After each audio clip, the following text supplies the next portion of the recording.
Hola a todas y todos, bienvenidas y bienvenidos a este taller. Hoy vamos a adentrarnos en el fascinante mundo de la microbiota y explorar de manera general su relación con la espondilitis anquilosante. Es un tema interesante y estoy segura de que os brindará herramientas útiles para comprender mejor vuestro organismo. Pero antes de comenzar, permitidme que me presente. Algunos y algunas ya me conocéis, pero para los que todavía no me conocéis, soy Laura y trabajo junto a Jessica. Durante este tiempo he estado compaginando el trabajo de AFAEA con mis estudios de técnico superior en dietética con un enfoque integrativo. Estoy especializada en patología digestiva, salud de la mujer, enfermedades autoinmunes, alergias e intolerancias alimentarias. Actualmente estoy cursando un máster en psiconeuroinmunonutrición y autoinmunidad. Comencé esta especialización con el objetivo de mejorar mi salud, ya que como alguna y alguno de vosotros y vosotras, he pasado por bastantes profesionales y muchas frases del estilo, pues no tienes nada, las analíticas están bien, pero francamente yo no me encontraba nada bien. Así que empecé a poner cosas en práctica de las que iba aprendiendo y vi cómo me iban funcionando. También iba compartiendo a mi alrededor lo aprendido y me di cuenta de lo mucho que me gustaría poner mi granito de arena para mejorar la calidad de las vidas de las personas con un enfoque integrativo, empático y humano. ¿Qué es eso de integrativo? La psiconeuroinmunonutrición es la disciplina que tiene en cuenta las diferentes interacciones entre los sistemas corporales como el inmunitario, endocrino, digestivo, neurológico y aspectos emocionales. Se entiende a la persona de una manera global, en su conjunto. La nutrición integrativa quiere decir que no se ve al cuerpo por partes o por sistemas, sino que se tiene en cuenta esas conexiones para conocer qué desajustes puede haber y devolverle la funcionalidad al organismo, siempre desde una base científica y dando herramientas a la persona para que tome las riendas de su salud. Todo esto hace que la persona vaya ganando poco a poco su calidad de vida. Un apunte que me gustaría que quedara claro es que no todo vale para todas y todos, y en la personalización está la clave. No hay solo un tipo de alimentación ni una alimentación adecuada para todo el mundo. Siempre hay que personalizar. Os pongo un ejemplo. Una persona que tiene una alergia al níquel, ella se alimenta bien, aunque todos los días le gusta comer champiñones y chocolate. Esta persona puede tener ciertos síntomas que ha podido normalizar, como rinitis, dermatitis, etc. Esto puede deberse a que este tipo de alimentos que ella está consumiendo diariamente tienen un alto contenido en níquel y este le esté causando sintomatología sin que ella sepa el porqué.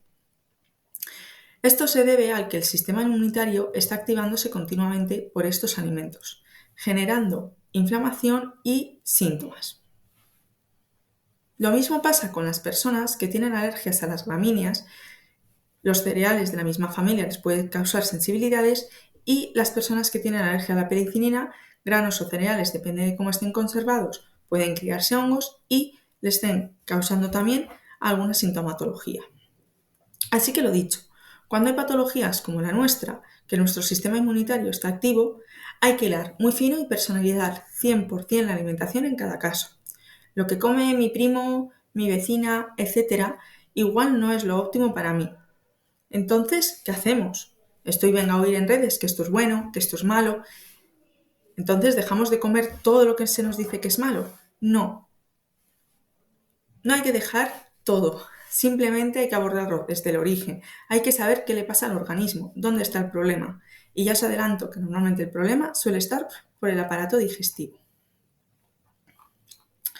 En este taller me gustaría que salierais de él con unas nociones generales de cómo funciona nuestro sistema digestivo, la importancia que tiene tener una microbiota en equilibrio para disminuir los síntomas de la enfermedad y así tener una mejor calidad de vida. Por ello vamos a ver brevemente el funcionamiento del sistema digestivo, visión general de la microbiota, cómo funciona nuestra barrera intestinal, que es nuestra primera vía de defensa, cómo influye la disbiosis intestinal en la inflamación, microbiota, autoinmunidad y la alimentación en la espondilitis anquilosante.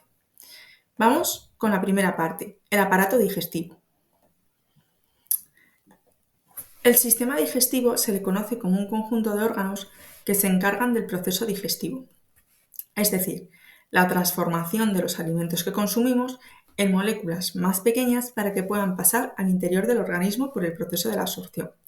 De esta manera, esos nutrientes que nosotros comemos pueden utilizar nuestras células para realizar sus funciones.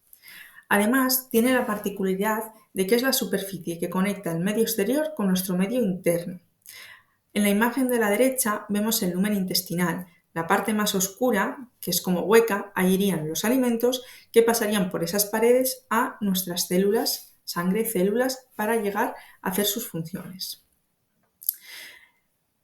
Toda digestión comienza en la boca. Por ello, la primera parada que vamos a ver es nuestra boca. ¿Cómo soléis comer? ¿Coméis muy rápido, haciendo otras cosas, de pie, engullendo, o por el contrario, paras, masticas conscientemente, estás plenamente comiendo?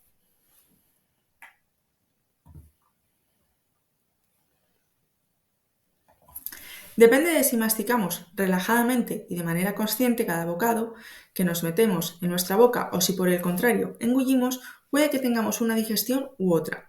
Esto puede parecer una chorrada, pero es muy importante, porque una buena masticación contribuye a que nuestro estómago pueda hacer su trabajo correctamente o por el contrario tenga que hacer un sobreesfuerzo y como consecuencia puede que tengamos malas digestiones, problemas de absorción, problemas para la secreción de jugos gástricos, problema a la hora de secretar hormonas del control hambre-saciedad, etc. Para que os hagáis una idea, cada bocado debe ser masticado entre 30 y 50 veces. Además, para que se secreten las hormonas de hambre y saciedad, pasan unos 20 minutos desde que nosotros comemos hasta que empiezan a generarse estas hormonas. Por eso es importante que comamos de manera relajada, masticando correctamente y además le demos también función a la saliva a hacer sus funciones, porque la saliva contiene enzimas como la amilasa, lisocina y sustancias antimicrobianas como las inmunoglobulinas, que son anticuerpos de nuestro sistema inmunitario para combatir gérmenes, virus y bacterias.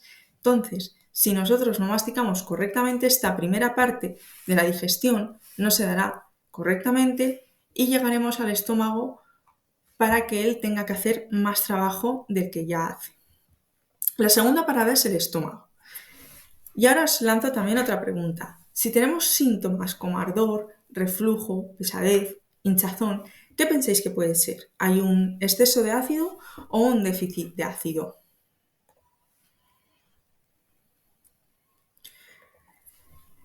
El 90% de los casos es por un déficit de ácido. ¿Qué pasa cuando nuestro ácido estomacal no es competente?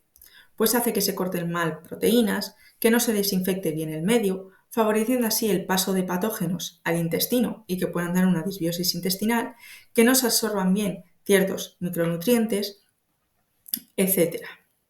En el estómago se secreta el ácido clorhídrico y la pepsina y tiene que estar entre un pH de 1 y 3 para poder desinfectar y que haya una correcta degradación de los nutrientes. Además, cuando no tenemos un ácido competente, podemos tener uñas irregulares, carencia de hierro, problemas de disbiosis porque pasen patógenos, alimentos sin digerir en las heces y mala absorción. Como consecuencia también habría déficit de vitamina B12, B9, zinc, cobre, etc. Hago bastante hincapié en tener un buen ácido porque no solo nos afecta a la digestión. Nuestro cuerpo, para sobrevivir y poder equilibrarse, hace lo que sea. Y cuando no obtiene los minerales necesarios a través de lo que consumimos, pues va a la despensa que tiene en el organismo. ¿Y cuál es la despensa de minerales que tiene nuestro organismo? ¿Cuál pensáis que es? De todo lo que tenemos en el cuerpo, ¿cuál es la despensa?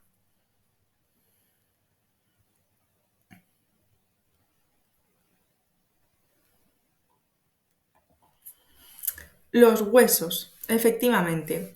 Una falta de ácido clorhídrico mantenida en el tiempo puede hacer que se produzca una osteoporosis y ya lo que nos faltaba a las personas que tenemos espondilitis, tener unos huesos poco competentes.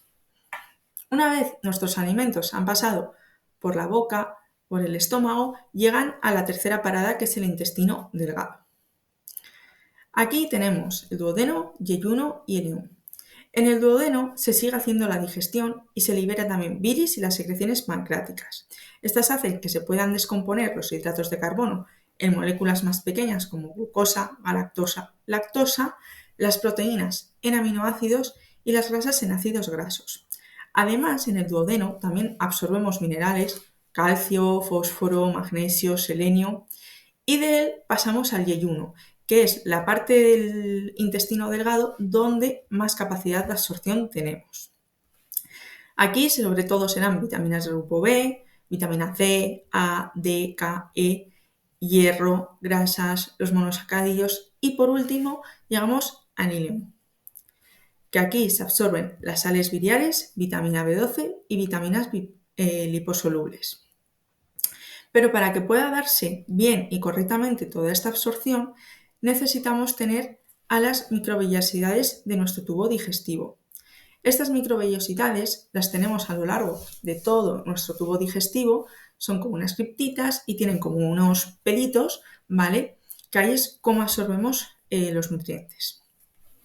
Pero ¿qué pasa si estas microvellosidades no están? Es decir, cuando hay una inflamación intestinal, estas microvellosidades se pueden ir atrofiando, desapareciendo por completo y eso merma la capacidad de absorción. Teniendo en cuenta que las personas con espondilitis entre un 60 y un 70% presentan una inflamación subclínica intestinal, hay que hilar muy fino para ver cómo están las tripas de esta persona. Subclínico quiere decir que podemos no tener valores altos en una analítica, pero sí síntomas. Por eso hay que hacer una correcta anamnesis e interpretar muy bien las analíticas para ver si se absorben o no correctamente los nutrientes y para saber si hay inflamación o no. Aparte, también se podrían realizar otro tipo de pruebas. Ya cuando estamos en la parte baja del intestino delgado, nos vamos al intestino grueso, el colon. Aquí se absorben agua, minerales como sodio, potasio, cloruros y vitamina K. Es donde más microorganismos tenemos y de los que vamos a hablar ahora. La microbiota. La microbiota viene de micro, del griego micros, pequeño, biota, del griego biote, manera de vivir, derivado de bios, vida. Estos microorganismos no son ni flora ni fauna. Se les llamaba así porque hace bastante tiempo se les asoció a las bacterias con el mundo de las plantas. Pero actualmente ya hay muchísimos estudios y mucha evidencia de que esto no es así. Entonces, que ningún microbiólogo os escuche llamarles flora ni fauna a la microbiota. La microbiota va cambiando a lo largo de nuestra vida, pero primero vamos a hablar de unos conceptos para poder situarnos. Microorganismo son pequeños organismos que viven en todo tipo de entorno. La microbiota es el conjunto de microorganismos que colonizan nuestro cuerpo, como son bacterias, virus, protozoos, arqueas, hongos. El microbioma es la comunidad de estos microorganismos y sus funciones dentro de un entorno específico, como un órgano, y el conjunto de genes expresados por ellos. El metaboloma es el conjunto de los metabolitos que segregan las bacterias de nuestra microbiota. Un metabolito es una sustancia que elabora el microorganismo a raíz de descomponer la alimentación. Y el biofilm es un moco pegajoso de polisacáridos y proteínas que les hace muy resistentes. Un biofilm que podemos ver y es bastante habitual es el sarro. Esa es una casa maravillosa que tienen ahí las bacterias. También vamos a ver los conceptos de hiperpermeabilidad y permeabilidad intestinal. La permeabilidad intestinal es la capacidad selectiva de nuestra pared intestinal para permitir el paso de sustancias favorables, evitando el paso de tóxicos o patógenos. La hiperpermeabilidad intestinal es cuando hay una pérdida de esta funcionalidad selectiva de la pared intestinal, es decir, hay un estado disbiótico y esa barrera intestinal pierde esa capacidad de selección, permitiendo así que entren lo bueno, lo malo y todo. Lo vamos a ver en la siguiente imagen.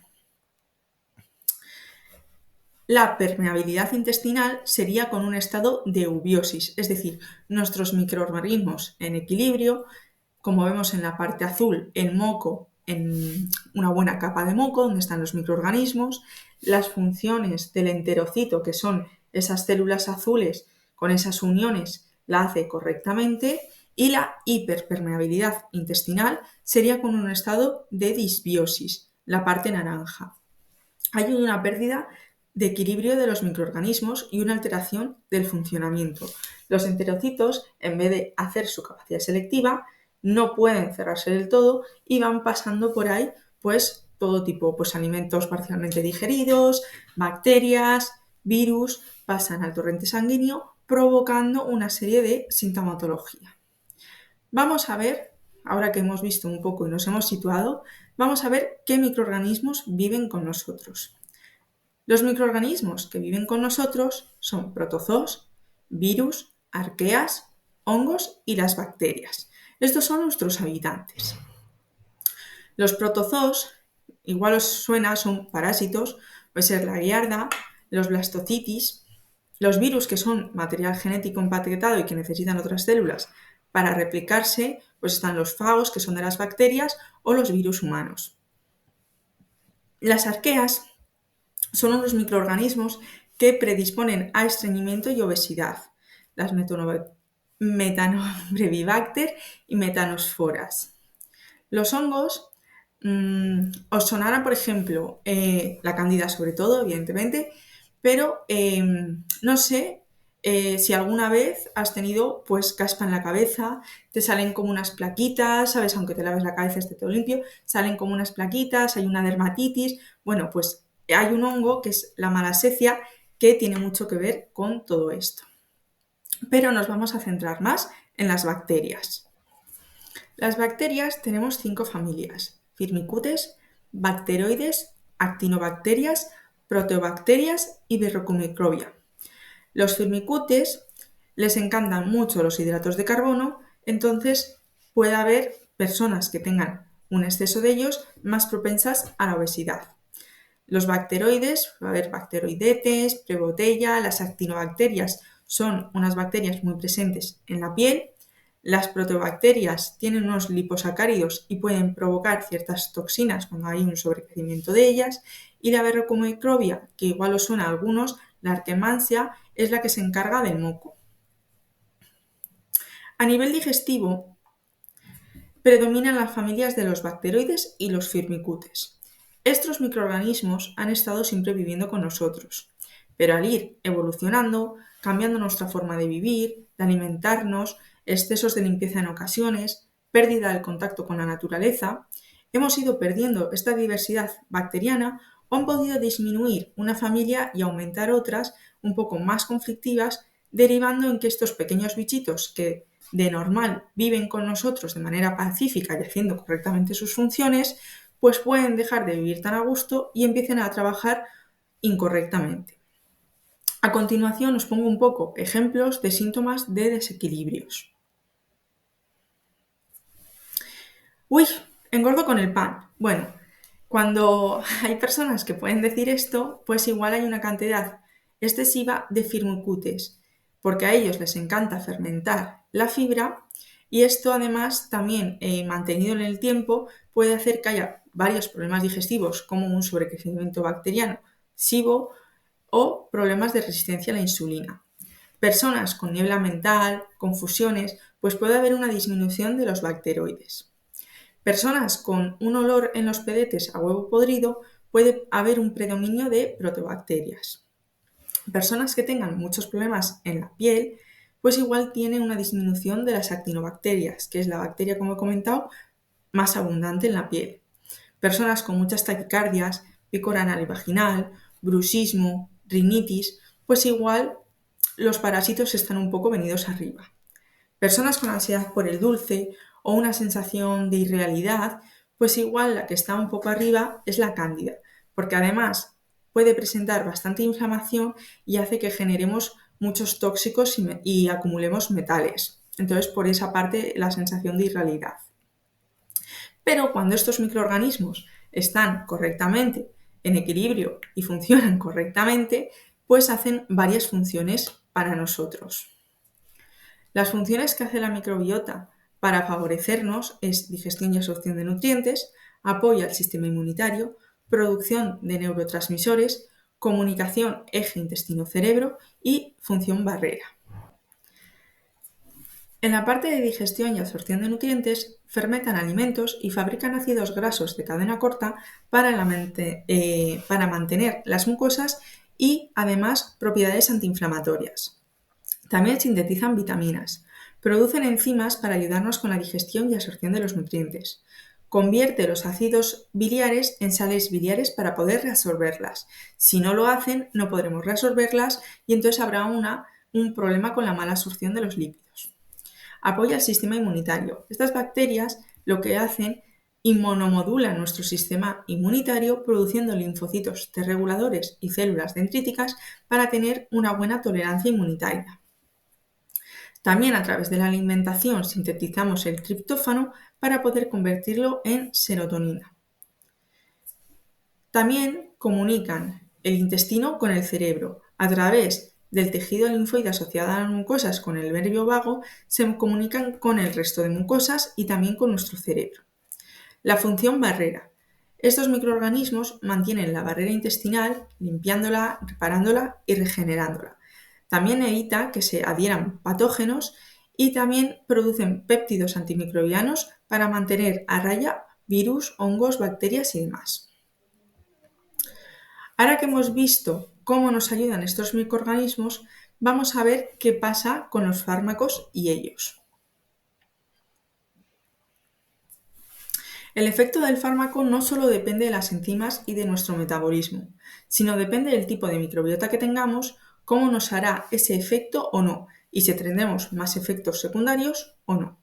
Además, también hay fármacos como antibióticos, laxantes, antihistamínicos, estatinas, los anticonceptivos, paracetamoles, los protectores gástricos que pueden alterar la microbiota, pues pueden barrer los microorganismos, pueden alterar la barrera intestinal, pueden también disminuir el ácido estomacal, entonces hay más paso de patógenos, etc.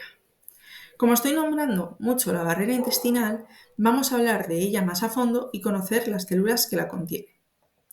La barrera intestinal.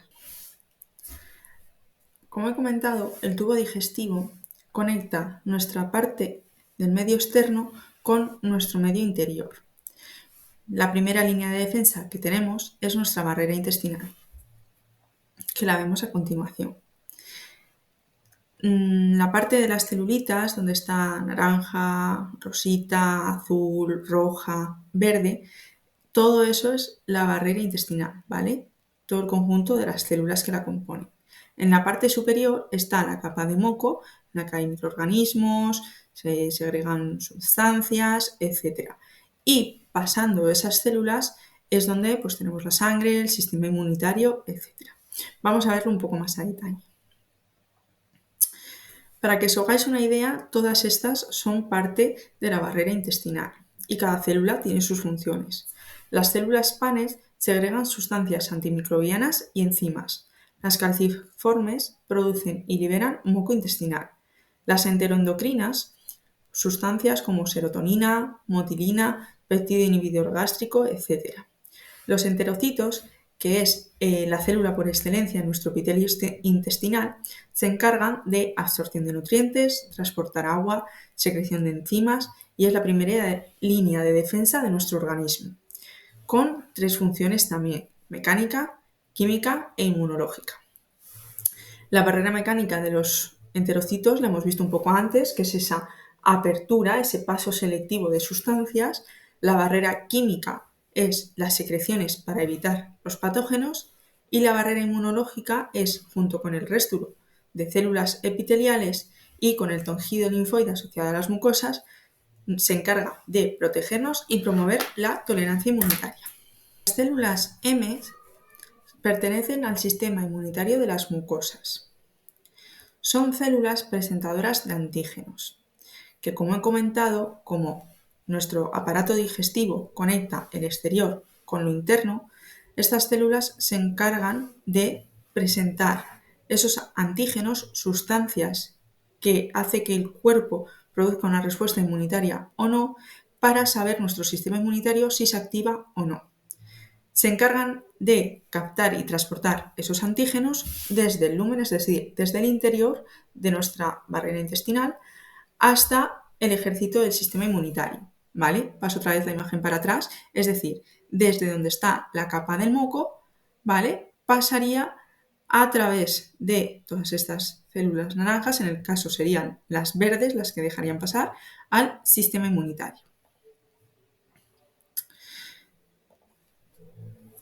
Estas células pertenecen al tejido linfoide asociado a las mucosas.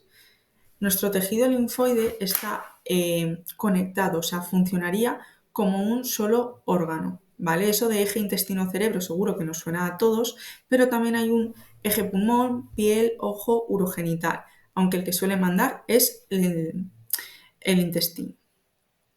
Lo que he comentado, este tejido linfoide está conectado y funciona como un solo órgano, ¿vale? Entonces, lo que pasa en el intestino se sabe en boca, en otro tipo de mucosas. Pero aquí, cuando el enterocito falla, es decir, nuestras uniones se vuelven un poco disfuncionales y aparece esa hiperpermeabilidad intestinal y deja pasar todo tipo de sustancias, hace que haya una activación continua de ese sistema inmunitario, provocando una inflamación continua. Siempre que se activa el sistema inmunitario, hay inflamación, es una respuesta fisiológica. Y cuando está mantenido en el tiempo, pues puede causar el síndrome de inflamación de mucosas, dando lugar a una serie de síntomas como sinusitis, rinitis, tos crónica, ardores, reflujos, picores, irritación al orinar, cistitis, uretritis, problemas con caries, inflamación de la encía, sangrados, sequedad ocular, etc. ¿Por qué pasa todo esto? Pues pasa porque, como hemos hablado, la placa de Peyer que se sitúa debajo de esa célula M y de esa barrera intestinal forma parte de este tejido linfoide de mucosas y es la que contiene los linfocitos B y T. Su función es informar al sistema inmunitario de la identidad de lo que entra en el intestino e identificar esos antígenos, es decir, otra vez, esas sustancias que hacen que produzca respuesta inmunitaria el sistema inmunitario, pues esta placa se encarga de que se sepa de dónde viene, para saber si el sistema inmunitario se activa o no. Es importante que esto funcione correctamente y que esté en equilibrio para el buen funcionamiento de nuestro sistema inmunitario, porque es la parte donde se entrena a esos linfocitos T reguladores, que son los encargados de adquirir tolerancia inmunitaria. Es decir, la tolerancia inmunitaria se crea para poder protegernos. Cuanto más tolerantes sean esos linfocitos T, menos se activará nuestro sistema inmunitario y menos inflamación tendremos. Pero como hemos comentado, del 60-70% de las personas con espondilitis presentan una inflamación intestinal subclínica. Esto lleva a una hiperpermeabilidad intestinal y como consecuencia una alteración en la microbiota, en el sistema inmunitario, pudiendo generar una disbiosis intestinal.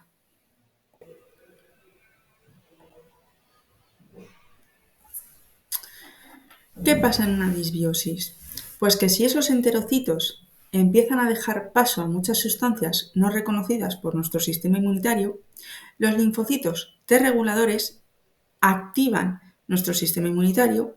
Siempre que se activa, como he comentado, aparece inflamación como respuesta fisiológica, pero si nuestra respuesta fisiológica no se corta, pues acaba derivando en esa inflamación crónica que puede acabar derivando en enfermedades.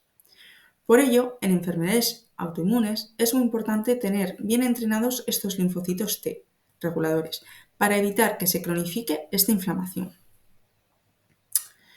Cuando se da este desequilibrio es una pérdida de tolerancia y nuestro organismo empieza a tener reacciones desmedidas hacia nosotros mismos. Y aquí empieza una pescadilla que se muerde la cola. Se inflama la pared intestinal, disfunción de esas uniones con los enterocitos. Pasan sus tareas perjudiciales a la sangre. Se activa nuestro sistema inmunitario. Hay inflamación, no se corta y se mantiene en el tiempo. Puede causar enfermedades. Esa pérdida de tolerancia inmunitaria hace que haya una inflamación crónica y aparezca una enfermedad. Lo bueno de todo esto es que está en nuestras manos volver a entrenarlos y que puedan volver a funcionar correctamente. Una alimentación adecuada devuelve el equilibrio a la microbiota y será fundamental para conseguir y disminuir la sintomatología. ¿Qué puede causar una disbiosis? Pues las causas de una disbiosis pueden ser la edad, el estilo de vida, estrés, infecciones, fármacos, factores ambientales, etc. Todo ello lleva a una alteración a la microbiota, una disminución de moco, pérdida de diversidad bacteriana, pérdida de esa homeostasis, hiperpermeabilidad intestinal e inflamación. Una dieta baja en fibra, alta en grasas trans, alta en carbohidratos simples, lleva también a esta disfunción. El estrés inflama y altera mucho nuestros neurotransmisores. Los fármacos como AINES pueden dañar las mucosas, los antibióticos y demás también pueden alterarlas, aparte de que barren muchos microorganismos. Los tóxicos, como pesticidas, metales pesados, aumentan una endetoxemia, es decir, aumenta la cantidad de tóxicos en la sangre. ¿Por qué motivo puede darse también una disbiosis? Presencia de patógenos oportunistas, un sobrecrecimiento de esos microorganismos que tenemos, ¿vale? Como puede ser un sobrecrecimiento de intestino delgado, de metanógenas, de hongos, o una deficiencia de cepa o conjunto de ellas. Los síntomas más comunes de la disbiosis pues pueden ser dolores de cabeza, fatiga, niebla mental, desánimo, estreñimiento o diarrea, halitosis, distensión abdominal, dolores articulares, dolores musculares, exceso de gases, intolerancias, etc. Son unos síntomas bastante amplios que puede dar una disbiosis. Voy a dejar una diapositiva un poco de resumen de disbiosis con lo que lo causa, como los factores ambientales, como os he dicho, estresores, medicaciones, infecciones, tóxicos, la genética, cómo se coloniza nuestro cuerpo de manera inicial, o sea, cómo ha sido nuestro tipo de parto, nuestro estilo de vida y las consecuencias que puede llevar una disbiosis, todo tipo de enfermedades, alergias, disfunciones urogenitales, síndrome metabólico, neuroinflamación, problemas cutáneos, problemas de fertilidad, etc. Todo esto se puede solucionar, claro que sí, pero hay que tener en cuenta que no pasa de un día para otro. Hay que esperar un periodo largo de tiempo y ser realistas. De la misma forma que no se ha desajustado todo esto en un día, el recuperar y disminuir estos síntomas no es de hoy para mañana. Es un trabajo de manera continua para conseguir esa calidad de vida que nos merecemos. Ahora vamos a ver un poquito la relación entre la microbiota y la espondilitis anquilosante. Antes de meternos en ello, vamos a un breve recordatorio. La microbiota, como hemos hablado, es capaz de modular hacia un estado antiinflamatorio, pero hay una parte de la microbiota que cuando se viene arriba y se altera puede darnos un poco de guerra produciendo citoquinas proinflamatorias como la interleuquina 6. Esta aumenta la inflamación sistémica, es decir, hace que tengamos un estado inflamatorio, como consecuencia causa una desregulación a nivel del sistema inmunitario y puede derivar o empeorar las enfermedades. El estado de eubiosis, en ese que están todos los microorganismos en equilibrio, nos protege, regula nuestro sistema inmunitario, regula el sistema nervioso, hace que tengamos un buen funcionamiento de esa barrera intestinal y favorece la producción de citoquinas antiinflamatorias, es decir, promueve un estado antiinflamatorio. La parte de la disbiosis es donde se altera ese sistema inmunitario, el sistema nervioso, hay una hiperpermeabilidad intestinal y se producen citoquinas proinflamatorias.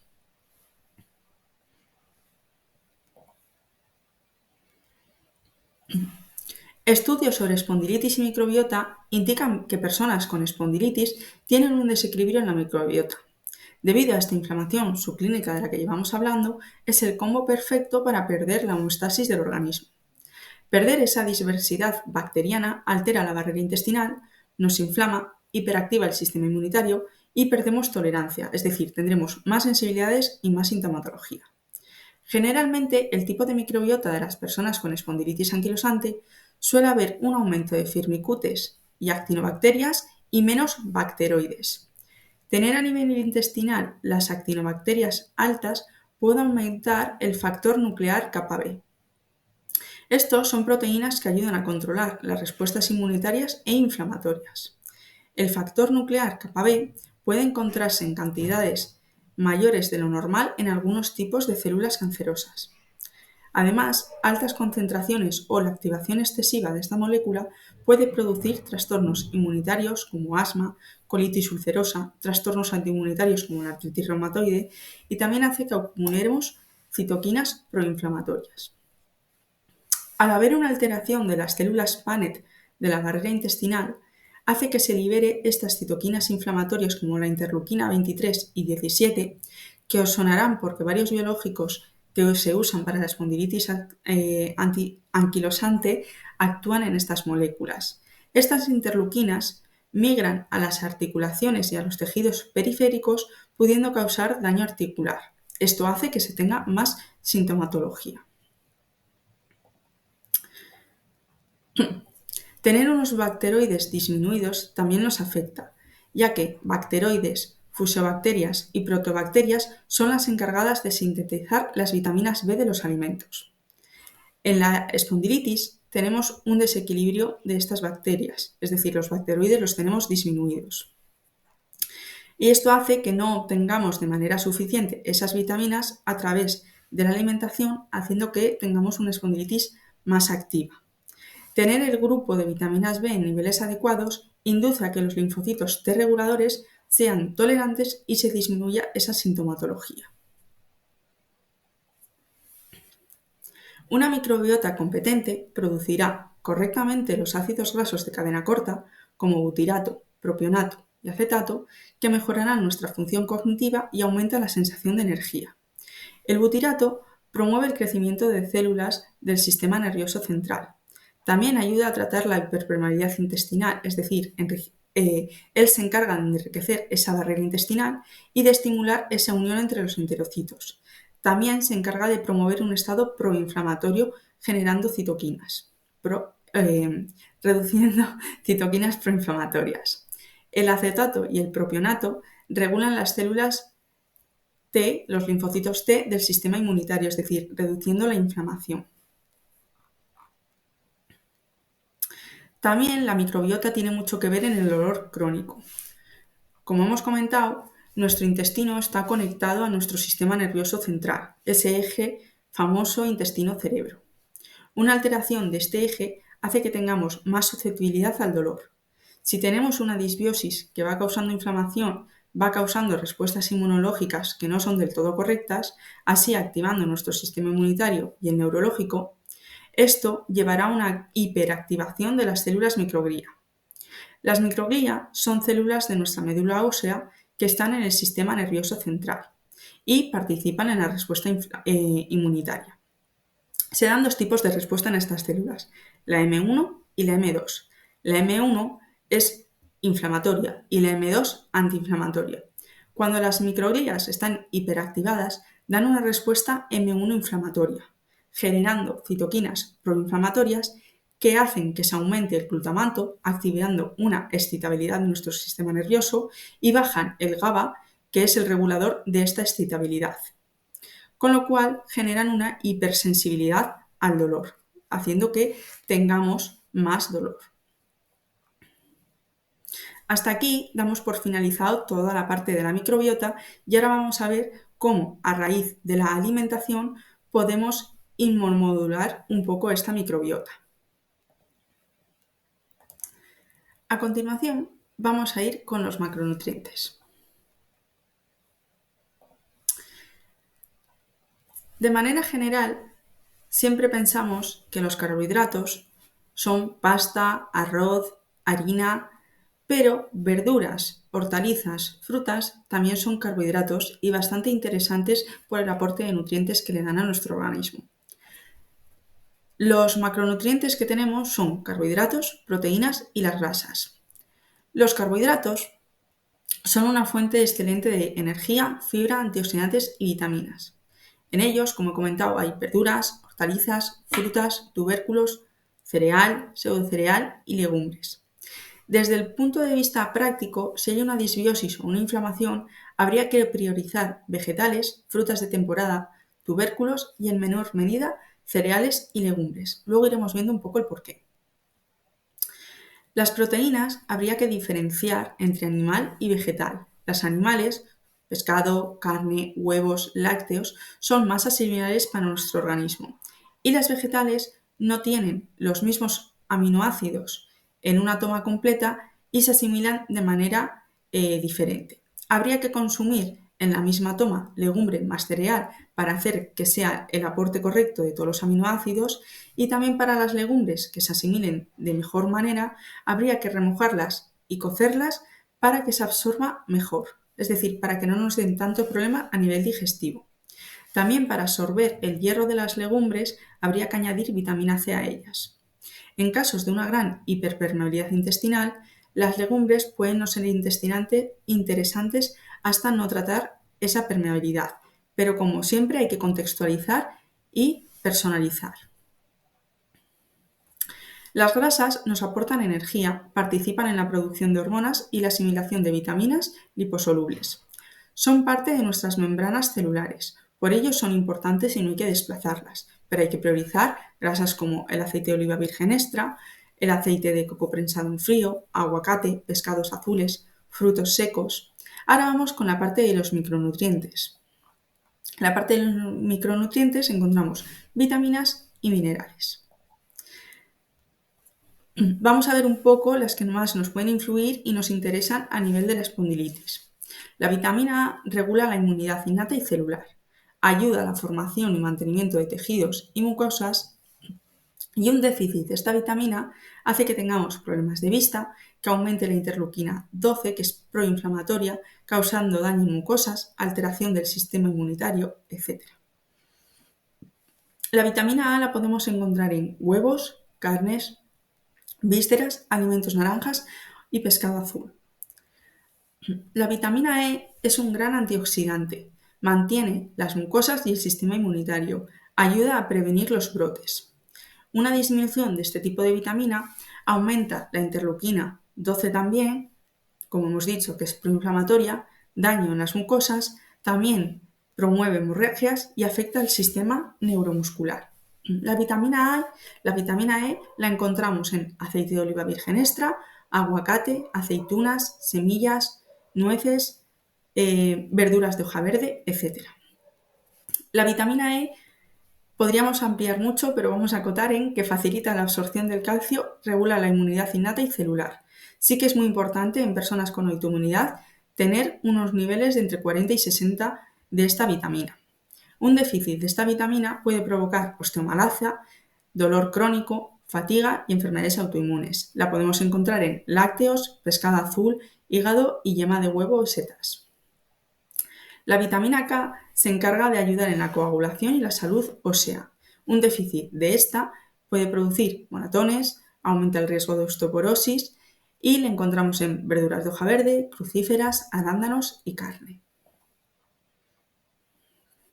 La vitamina C es imprescindible en enfermedades que tienen destrucción de tejido, porque ayuda a la producción de colágeno y estimula la función del sistema inmunitario.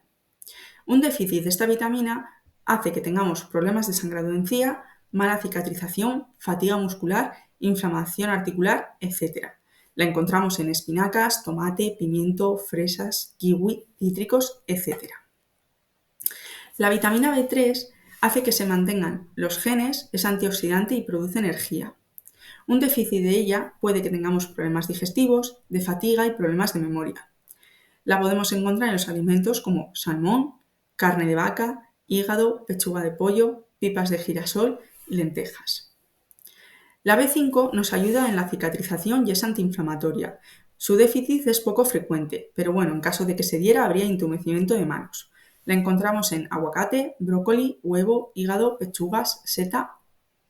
La vitamina B6 regula nuestro sistema inmunitario, el metabolismo de la glucosa y la síntesis de los neurotransmisores. Cuando hay un déficit de esta vitamina encontramos grietas en la boca, confusión, un sistema inmunitario débil. La podemos encontrar en pescado, carne, huevos, frutos secos. La vitamina B9 nos ayuda con la inmunidad innata, un déficit de esta provoca debilidad, fatiga, anemia, disminución de los linfocitos y la encontramos en espárragos, guisantes, crucíferas, espinacas, huevos, remolacha, aguacate. La B12 se encarga de la formación de glóbulos rojos, funcionamiento del sistema nervioso e inmunitario.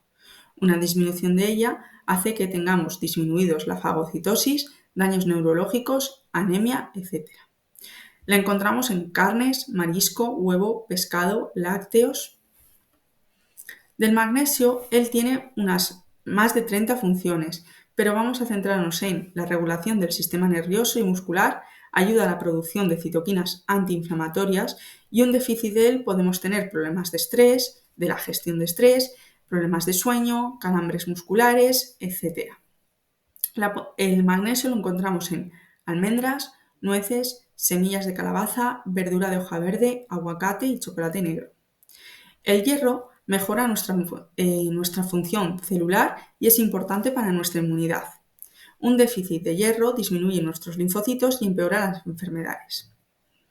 Se encuentra en carne, marisco, alubias, lentejas. Con el hierro hay que tener cuidado con las sustancias que lo secuestran, como puede ser el té, el café, los lácteos, los oxalatos. Estos inhiben su absorción. Entonces hay que intentar no consumir alimentos con hierro y después estos productos porque lo secuestrarán. También favorece la absorción de hierro la vitamina C. El zinc ayuda al sistema inmunitario de las mucosas. Un déficit de zinc hace que nuestro sistema inmunitario esté comprometido y más débil, con lo cual tendremos más riesgo de infecciones. El zinc se puede encontrar en carne, las setas, huevos, pipas de calabaza, marisco, etc. También habría que tener en cuenta el azúcar y el alcohol hacen que no lleguemos a absorberlos. El selenio tiene grandes propiedades antioxidantes, además ayuda a tener una respuesta inmunitaria óptima. Déficit de selenio hace que se disminuyan los linfocitos y que empeoren las enfermedades. Lo podemos encontrar en sardinas, hígado, huevo, legumbre, nueces de Brasil, etc. El omega 3 son ácidos grasos poliinsaturados. Son esenciales y los tenemos que obtener a través de la alimentación. El ALA es de origen vegetal, como semillas de chía, la nuez, lino, y es el precursor de EPA y de DHA, pero tiene una capacidad limitada para poder producirlos. El EPA, por ejemplo, mejora el sistema cardiovascular, reduce síntomas de depresión y ansiedad, regula la inflamación y hace que actúen las resolvinas, es decir, mejora la función mitocondrial y regula la inflamación. El DHA modula la respuesta inflamatoria, la integridad de la membrana neuronal y ayuda a la visión. Los podemos encontrar en pescados azules, cefalópodos, huevos, hígado de bacalao, etc. Actualmente en nuestra sociedad el ratio de omegas está desequilibrado, en una relación que puede ir desde 10 a 1 a 40-1, predominando el omega 6 en vez del 3. Este desequilibrio de omegas da lugar a un estado proinflamatorio. Por eso es tan importante, y más en una enfermedad como la nuestra, consumir estos tipos de alimentos. Pasamos a cómo las plantas y especias también nos pueden ayudar. Ajo, orégano, romero y tomillo. El ajo contiene aricina, grandes propiedades antiinflamatorias e inmunomoduladoras. Estimula los macrófagos, linfocitos y las células dendríticas. Este inhibe citoquinas proinflamatorias y también inhibe la función del TNF-alfa, que también nos sonará porque algunos biológicos actúan sobre esta molécula. El orégano es rico en timol y cabacriol. Es un potente antiséptico, anticándida, antiherpes, etc. Favorece la generación de jugos gástricos y es un gran antioxidante. Por otro lado, tenemos el romero, que es rico en cineol y peneo. Activa las glándulas suprarrenales, es decir, nos ayuda en casos de fatiga. También es un protector hepático y favorece la digestión, evita el reflujo y calma espasmos intestinales. El tomillo es rico en timol y cabacriol también. También es un potente antimicrobiano, se encarga de estimular la digestión, ayuda en casos de gastritis y disminuye la inflamación. Canela, cúrcuma, jengibre y azafrán. La canela es rica en alcohol cinámico, dinámico y cinamato. Inhibe el factor nuclear kappa B, que ya hemos dicho que promueve la inflamación cuando se activa, regula la expresión de genes proinflamatorios y tiene una gran acción antiinflamatoria. El jengibre, que es rico en gingerol, ayuda a controlar glucemias, inhibe la inflamación y protege también de la inflamación intestinal. La cúrcuma, que es rica en curcumina, regula la proliferación celular y la apoptosis. También actúa en la misma vía COX como los antiinflamatorios, pero para favorecer su absorción es necesario tomarla con aceite de oliva virgen extra y pimienta, es decir, siempre con algo oleoso y pimienta, así se favorece la absorción de la curcumina.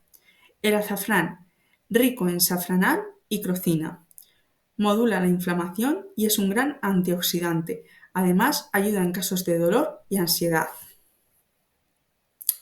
Ahora que hemos visto estos alimentos que promueven un estado antiinflamatorio y que hacen que funcione correctamente nuestro organismo, vamos a ver cómo otros alimentos pues hacen un poco lo contrario, ¿vale? Estos alimentos promueven un estado proinflamatorio.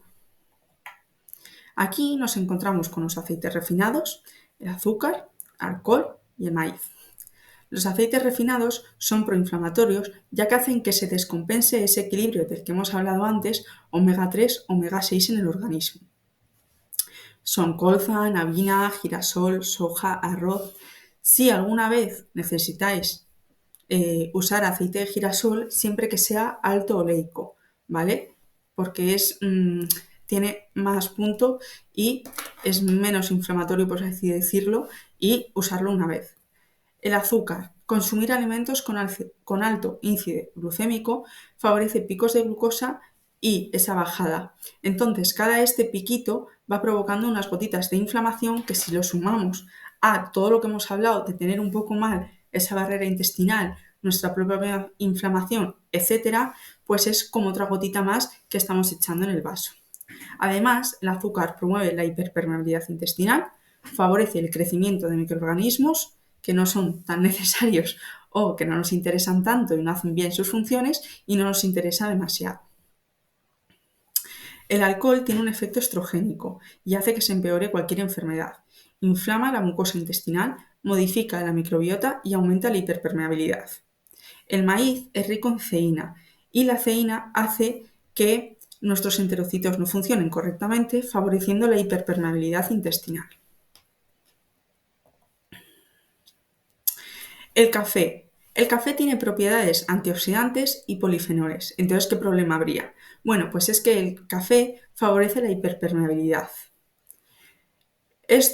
Por eso siempre digo que la alimentación siempre tiene que ir personalizada 100%, porque hay que ver el contexto y hay que ver todo. Sí que es verdad que si se consume es mejor que sean cafés naturales y que sean hechos café, no de cápsulas y demás. ¿Por qué? Porque torrefactos, mezclas y cápsulas tienen acrilaminas, que son sustancias químicas que se forman en los alimentos sometidos a altas temperaturas y pueden afectar al sistema nervioso y reproductivo. Los lácteos de vaca pueden sentarnos mal por la caseína o por la lactosa. En este caso vamos a hablar de la caseína, que es la proteína de la leche. Los lácteos de vaca tienen un tipo de caseína, que es la 1, que para el ser humano es demasiado compleja cortarla, es decir, no tenemos bien esas enzimas para poder cortarlas, entonces puede pasar a nuestra sangre sin cortar y puede estar causando inflamación y activar al sistema inmunitario. Con el gluten pasa algo similar. Es una proteína, ¿vale? Que no podemos cortar y además también se encarga de favorecer respuestas inflamatorias y la liberación de citoquinas proinflamatorias como la interleuquina 6 y la TNA-alfa. Antes de retirar el gluten siempre sería necesario descartar la celiaquía. Además, los lácteos y el gluten funcionan como exorfinas, es decir, un tipo de morfinas parecidas a los opioides, pero en nuestro organismo. Con ese mimetismo molecular, que son estructuras similares a nuestro organismo y ellas, nuestro sistema inmunitario se altera. Por ello podemos encontrarnos a personas que de repente dejen de consumir o empiecen a disminuir el consumo tanto de lácteos como de gluten y empiecen a encontrarse mal, con ansiedad, puedan tener mareos, hace que tengan un pequeño síndrome de abstinencia. Los antinutrientes son sustancias de los vegetales para protegerse. Fitatos, lectinas, saponinas las encontramos en legumbres, cereales y frutos secos. Hacen que tengamos una menor absorción de hierro y otros micronutrientes como magnesio, zinc, calcio y cobre. Esto también puede hacer que dañen a los enterocitos. La solanina es un componente neurotóxico en altas dosis. Lo llevan patatas, berenjenas, tomates y pimientos. Por ejemplo, para la solanina, es decir, cuando vemos una patata y está verde, esa parte verde, una de dos, o la desechamos o se pela muy bien toda la patata. En las berenjenas también sería recomendable personas que tienen bastante sensibilidad o que este tipo de alimentos puedan causarles inflamación articular, pelarla y aparte también ponerla cortada en un plato con sal para que vaya liberando. Los tomates también podrían ir pelados y los pimientos sin pepitas para poder asimilarlos mejor. Pero como siempre hay que ver el contexto y personalizar. Los oxalatos inhiben la absorción del calcio y promueven la formación de cristales. Para cerrar, me gustaría recalcar un mensaje que considero clave. Como siempre digo, que no todo vale para todo el mundo y que cada organismo es único. Y por ello es fundamental realizar un estudio exhaustivo y personalizar la alimentación según las necesidades específicas de cada persona. Aunque algunas personas puedan experimentar mejoras al retirar alimentos como lácteos, gluten o azúcar, es importante entender que esto no siempre es la solución definitiva. En algunos casos, los síntomas pueden reaparecer o incluso surgir otros nuevos. Por eso, antes de eliminar cualquier alimento, es esencial investigar qué está ocurriendo en el organismo y hacerlo siempre con la guía de una o un profesional para evitar posibles déficits nutricionales. Espero que este taller te haya brindado una visión más clara sobre la microbiota y su impacto en la espondilitis anquilosante. La clave para mejorar tu calidad de vida está en ti y en tomar decisiones informadas y personalizadas. Si tienes alguna consulta o necesitas apoyo, puedes contactarme a través del correo o teléfono que aparece en esta diapositiva. Muchísimas gracias por tu atención y tu confianza. Nos vemos pronto.